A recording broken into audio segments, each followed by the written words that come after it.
La ville de Grenoble a établi d'abord un diagnostic complet du parc Paul Mistral, dans le but d'établir un plan guide d'aménagement de tout le parc pour les décennies à venir.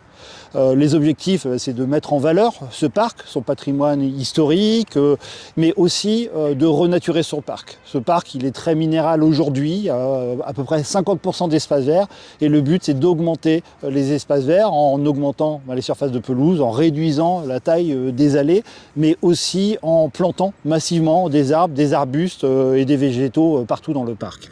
Et puis, on a voulu que le parc il sorte de son écrin, donc on va aller travailler aussi sur les boulevards limitrophes et puis jusqu'au parc des Berges pour travailler sur les continuités écologiques et piétonnes. Le plan guide est à retrouver sur le site de la mairie.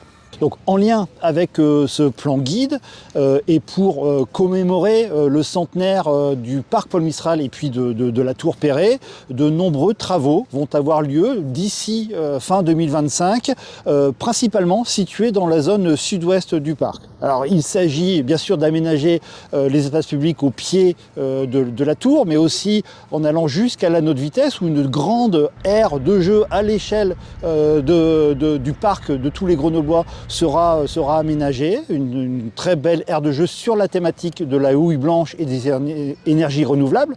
On va aussi retravailler par exemple l'entrée sud-ouest de ce parc, aujourd'hui très anonyme, pas très engageante, avec une allée magistrale qui sera constituée depuis cette entrée sud-ouest jusqu'à la Tour Perret.